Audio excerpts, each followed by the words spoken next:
Controversy and protests continue over a large development area. I'm talking about the Bedford-Union Armory.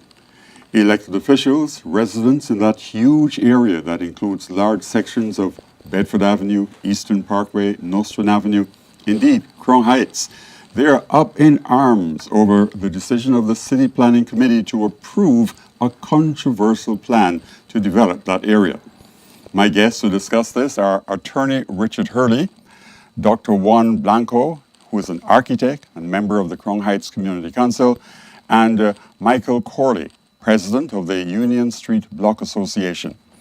Now, this project, which City Planning approved, includes 330 rentals, half of which will be subsidized, and 60 condominiums, of which 12 will be available for purchase. And that purchase is going to be below market, in addition to a 67,000 square foot recreation center. Now, where are we with this project? I see you guys looking at each other. Well, let me begin then.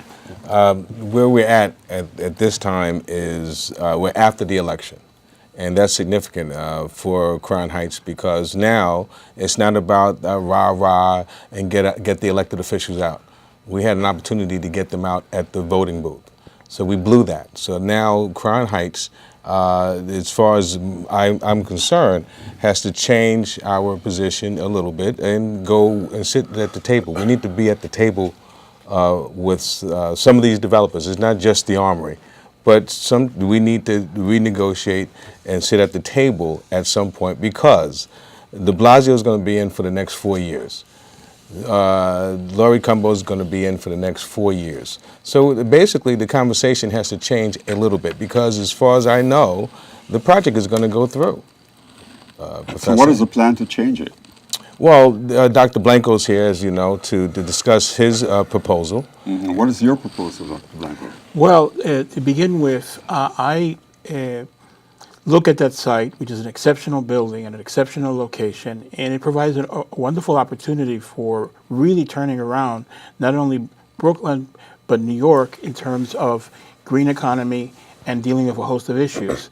It's a site where we can provide 20 megawatts of energy for the community, and that can become a source of income that will enable the community to have a subsidized, permanently subsidized, moderate income housing. As a different kind of project to what is done generally now. The proposal that I have calls for making it into a micro energy station, an urban farm, and also a carbon scrubber unit, those three things together. If that were to be done, it would provide all the benefits I just said before, and it also completely change the public impression of what Crown Heights is about because it would put it at the forefront. And you're saying that this goes beyond Crown Heights? Yes. Yes. In what way? Well, this could become a model for financing public housing throughout New York City. It's a model for assuring New York the next time a Hurricane Sandy event happens, which it will.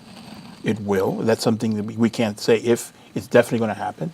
We'll definitely provide the community with a source of energy and also food stocks that are locally grown, organic. And on top of that, it will also provide jobs in administering, operating the facilities that are very important. I calculate you can create maybe perhaps 200 jobs, real jobs that have vocations to them, that will have a future. You could become the center point for turning Brooklyn around in terms of providing green energy matrix. And in terms of a model, there should be a facility like this in every single one of the boroughs and every single one of the communities. That's the way to deal with resiliency against hurricane damage. The other thing that worried me of this project, if I might for a second, is that what's been proposed is not only incompetent in terms of what should have been seen and done there, but it's also possibly criminally negligent.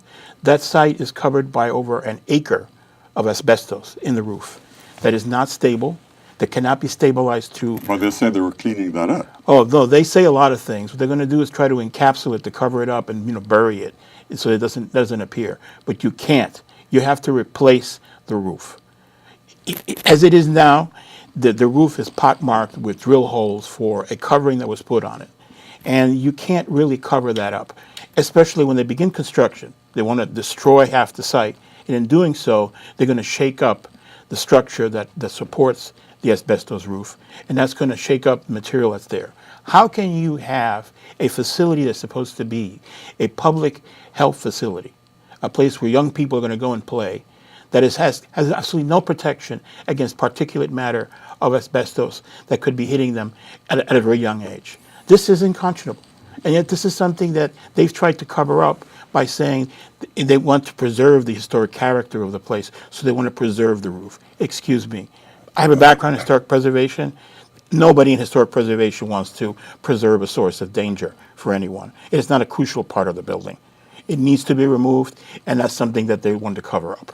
And that is a flag of the entire inappropriate and incompetent way in which that project has been ideated and put together. I would like to invite the mayor to come to that site and look at it with us so that he learns what's really happening there, because he's not informed. Mr. Corley, you're shaking your head. You're president of the Union Street Block Association. How involved has your block association been in these discussions? From the moment that I met Richard Hurley and was introduced to Crown Heights Community Council, which I'm a member of also, my block is just down the block from the Bedford-Union Armory. And so we've witnessed it being used in a number of different manners, in which on a few occasions they were holding dance parties that the city was leasing out to radio stations, in which the NYPD provided security and street closures in order to provide the kind of environment for the event to take place on several occasions. It's been used by sectarian organizations to host conventions and other large gatherings with the same kind of street closures and the same inconvenience to the community as well. So we've seen it evolve. And prior to that, it was used as a movie studio lot where they shot lots of popular films that a lot of people aren't aware of that they may have seen in the movies. So we've been in this for a long time, and we've watched that opportunity get blown with the current proposal that's available with the Bedford Courts, which was proposed by BFC Partners. One of the things that we saw come out of it was, in it, there wasn't enough deep affordability, and it was provided with the intent of offering people a rec center. And A what center? a recreation center. Okay. Which the condominiums, of which is, I guess, bears the most controversy in the plan for many of the elected officials, is supposed to be escrowed money that goes to building it. I mention that only because back in 2008, when Bill de Blasio was then the council member representing in Park Slope, he had an armory question before him as well on 8th Avenue. And he managed to cobble together $16 million of funding to provide his constituents a rec center that's run by the YMCA. And all we ask for is, why can't we have what Park Slope has already without everything that we have to sacrifice for it? What is the position of the mayor likely to be there for? Well, the position. Are you're the attorney as well for the? Well, I'm an attorney. That's what I do for a living. But I'm Yes. the president of Crown Heights Community Council, which means that all of the presidents, we get together and everyone has a say as to how they're feeling or what's going on their particular block, because every block is different.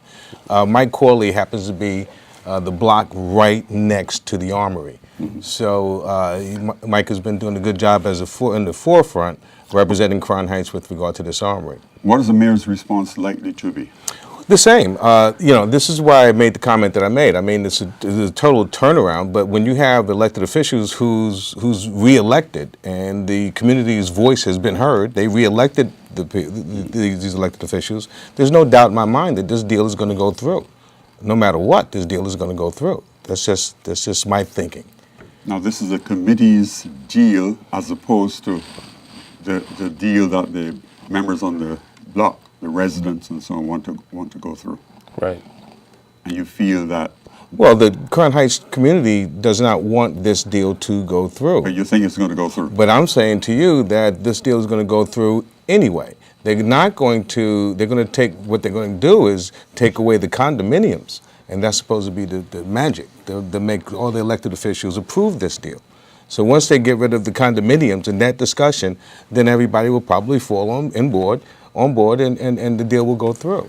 So this is why I'm thinking, since we have 4 more years, we must sit at the table with whoever's in power at the time, and that's going to be Laurie Cumbo and other elected officials. Dr. Blanco, They've been speaking through both sides of their mouth. The key issue here is that hilarious concept called affordable housing, which is simply a cover-up for displacing the population in the neighborhood by making rents too expensive, not immediately, but over a 5-10 year period, because the subsidies, whatever subsidies they provide, are going to disappear. That's why the real issue here is that not only the destruction of that site, which is a major asset for the community, but also the ramping up of the eventual displacement through gentrification of most of the people that live in Crown Heights through this development. You know, when they talk about affordable housing, having a certain percentage of units that will be affordable, it's meaningless because it's not taking into account the actual income of the people that live in that neighborhood. It's going to simply enable their displacement. That's the key issue that the community has been riled up about. But the deeper issue is that that's a model in New York. New York has adopted a housing policy under this administration. You know, it's contradiction in terms. He talks about being sensitive to the housing needs and at the same time being sensitive to resiliency. And as I was trying to point out before, this is a site where those two things come together in a new housing model, which is what would really serve the community, that if it were to provide housing on the site, would be 100% moderate income because it's subsidized permanently. Mm-hmm. Who's listening to your proposal? I don't know who's listening, but I've certainly presented it to a variety of people. I presented it to the controller. I presented it to the various candidates that were running for office, including Laurie Cumbo. I presented it to the State Assemblyman, Mr. Mosley. And they've been listening to me on this thing, but it's not clear because there's a lot of politics involved. And the block associations and Crown Heights, are they on board with your proposal? I would say yes. I would simply say yes. Dr. Blanco's proposal has been introduced to Crown Heights as a community about 2.5 years ago. I personally worked with Dr. Blanco at Meg Evans College. We did 2 weeks in a row. Every day we would get in that library and put this thing together. I think that his proposal is brilliant, and it's the only one that's an income generating, job generating proposal that makes so much sense. In addition to that, if there's another Sandy, his proposal proposes that this armory will be the energy generator for the entire borough. This is this community. Well, the community. I'm sorry. Yeah, Go ahead. for Crown Heights, surely. I wouldn't venture to say that because we need more energy than that. But it would certainly provide a lifeline for the people living in this community. And, I'd like to point out that the technology that I'm proposing for this site is next generation energy site. That site, if you just slap on regular solar panels, you get maybe 1 megawatt out of it. We provide 20 times that amount of energy. That's very important in terms of the greater discussion on what to do with climate change and resiliency against major disasters. And would be a great model not only for Crown Heights, but for the rest of Brooklyn and New York. And there are other sites that need facilities just like this. In fact, if these facilities were installed in some of the housing projects, it could provide a medium for the housing, for NYCHA to finance itself in a more equitable way for its people. We talk about gentrification. Now, what is the response to residents of your block association, residents of the larger Crown Heights area, to the gentrification that we're seeing occurring all around us in Brooklyn? Largely, that's what the summer was about with the primaries.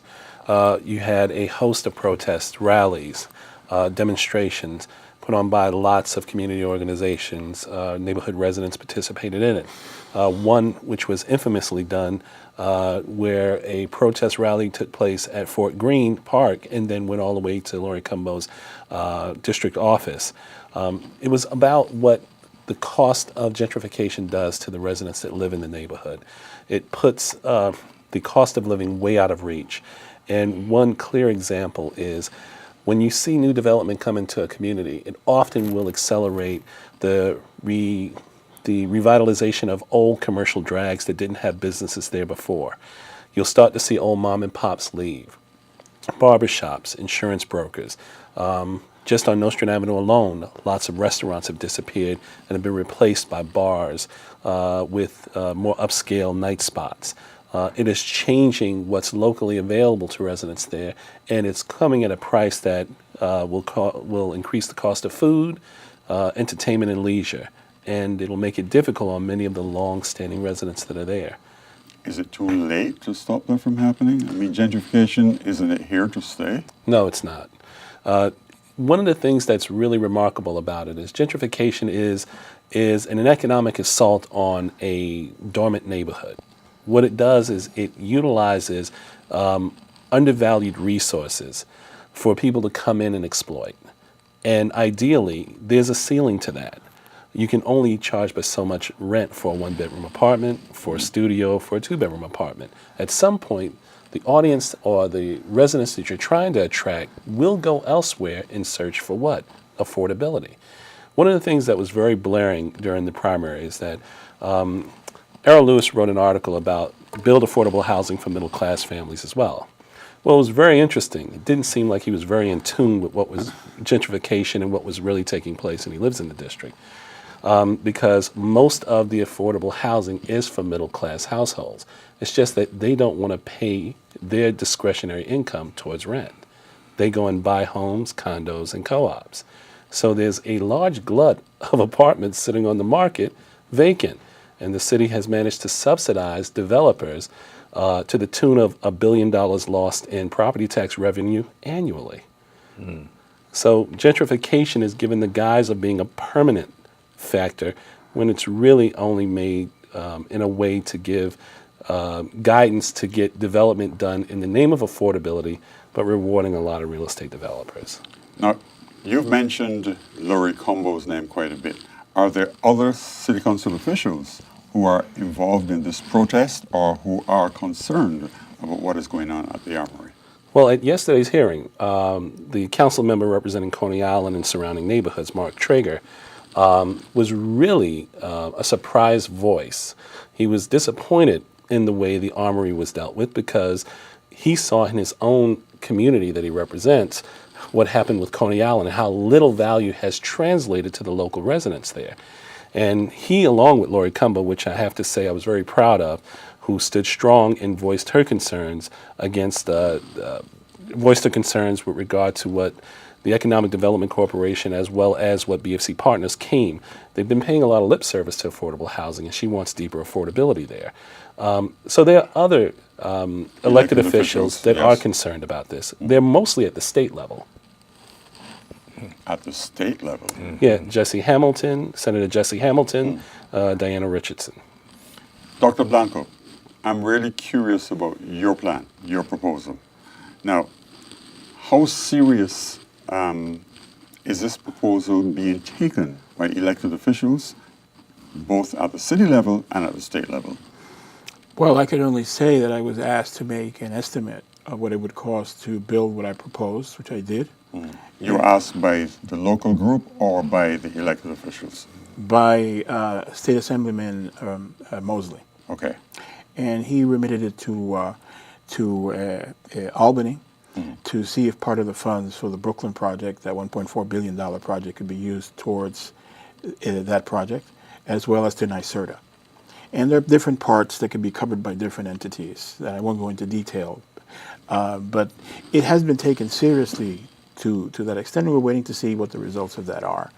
But for the project to happen, there needs to be, as I told them, you need to have more than one developer. You need to have developers that are specialized and know the area in question. You simply can't hand it over to one developer. And there's one developer right now. That's right, because they're looking at it simply as a housing project. And that's a mistake. The site has much more to offer. It's a very exceptional site. It's a waste of the site. They need to have 3 or 4 developers, a developer for housing, a developer for the health facilities, a developer either collectively or singularly for the energy and urban farm, a developer for the commercial facilities, which are very important as well. It's a perfect site to have a WeWork section, so you could have offices there. This would be the real issue here is how do you turn the possibility of the Armory serving as a economic motor for the redevelopment of central Brooklyn, how does one fulfill that possibility? That's really what's at stake here. And looking at it simply as housing is a major, major betrayal of that possibility. For people who don't know the Armory, they've never visited this part of Brooklyn, how large is the Armory? It's about 3 acres. Yeah. It's approximately an entire city block. Now, I know some of the protesters were arrested. Has that dampened the enthusiasm of residents to continue their protest? What's next in terms of the position that's demonstrated by residents? Well, the residents are going to continue to fight their fight, and they ought to. They're very resilient in Crown Heights, but they're going to continue to fight the fight and know the arrest did not damper their zealousness to get this thing done and have their voices heard. They're just going to keep coming. In fact, the representative of the Green Party was arrested. So there'll be more people arrested if it comes down to it, because people will still protest. But I am saying that we have to take a turn in Crown Heights and at some point and sit at the table. Now, where do we go from here? I think the direction that, I'm sorry. No, go ahead. No, please. But I do think that what Richard said is the right thing. Under the circumstances, the election is settled for the most part, that the development project will have some life and evolve in some form. What form it takes still, it rests in several individuals' hands. The Vital Brooklyn Fund that Juan had mentioned is really earmarked for specific development. It isn't ideally suited for what he had presented. And so I think, honestly, if they're going to do anything or earmark any money out of the $1.4 billion fund, it's to build that rec center and drill house to the tune of $30 million. The question to ask is, if you're using taxpayer money to build a rec center and drill house, why does BFC Partner need to control it? That's right. In fact, I know that the $1.4 billion has monies earmarked towards the category of resiliency. Right. And the proposal has been, they've been looking at including it in that area. Right. I'd also like to add that, the next step is for the community to contest whatever decision is made, if it's not the right decision, on the level of the issue of asbestos. Mm-hmm. This is something that's already been approached. The state environmental protection authorities have been approached with this issue, as other offices that are involved with them. And this is a very important aspect of whatever decision is to be made there. It can't be done without removing the asbestos contamination in that building.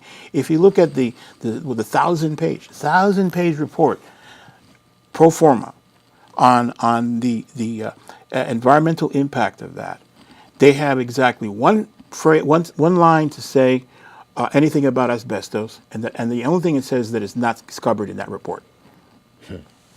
And the drills, the test sites they had in that report are all on the ground. They're cutting into the concrete. That's not where the asbestos is. The asbestos is above, hanging from the roof, part of the roof, the panels composing the shed roof of the drill hall.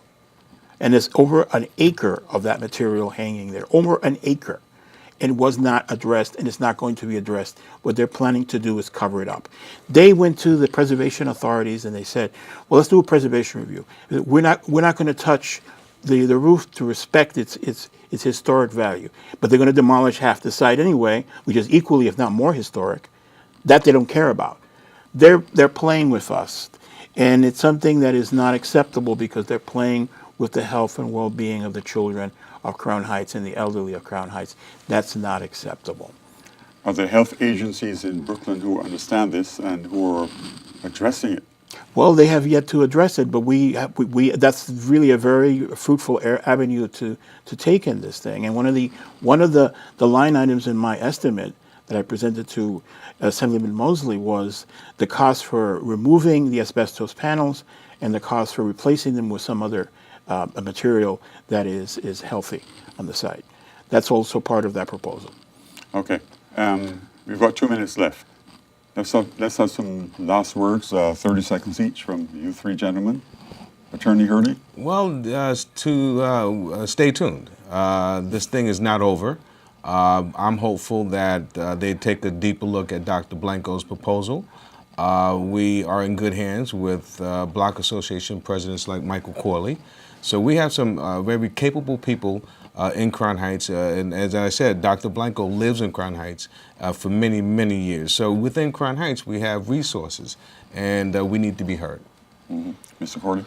I think that the way forward is just what Richard had echoed here, and I'll only echo his statements, that we do need a seat at the table. We need to, I'll only repeat also what Public Advocate Tish James said when she attended the press conference. The plan for the Bedford-Union Armory should come out of Crown Heights. The plan that was crafted on the table came out of the New York City Economic Development Corporation, and we would like for our city council member to come and hear us and take to heart what we have to contribute to that process. And your city member is? Laurie Cumbo. Cumbo. Yes. I wholeheartedly agree with everything that's been said by Mr. Hurley and Mr. Corley. But I would also like to add that this represents a wonderful opportunity for Crown Heights to, on another level, to connect with the institutions that are at the forefront of dealing with climate change and inventing a green economy. If a facility like the one that I propose were built on that site, it would be an innovation. Except we have a president who said there's no such thing as climate change. Well, I'm sure that a tropical shower, as tropical showers do, will probably go to Washington and plant itself above the White House and last for a few. I certainly hope that happens, because I think he might change his mind. But the important thing is, it's an opportunity also for the young people of Crown Heights to find a channel to a better future. Places like this don't exist when it's proposed. It's the kind of thing that, for instance, the Anglinger Center in Princeton, or the Earth Institute at Columbia, or the Weiss Institute at Harvard, we're very interested in connecting with, because it's a facility that needs to be articulated, invented, and spread around the world. That's what we need. That's a larger vision. Yes. Yes. Thank you, Attorney Richard Hurley, Dr. Juan Blanco, architect and a member of the Crown Heights Community Council, and Michael Corley, who is president of the Union Street Block Association. Thank you for being on Brooklyn 45 and letting people across Brooklyn know about this armory that they've been hearing about for such a long time, but they believe it only addresses the needs of a small group of people who live in Brooklyn and who live in the Crown Heights area. You can watch this Brooklyn 45 program on our Brooklyn 45 TV YouTube channel, and we'd love you to go to our Facebook page and post your comments. Again, by the way, if you know a middle schooler, a high school student who has an average of 90 or above, and you'd love to have him or her featured on Brooklyn 45, go to our Facebook page and message us or email us at info@brooklyn45.com. On behalf of our entire Brooklyn 45 production team, thank you for watching our program.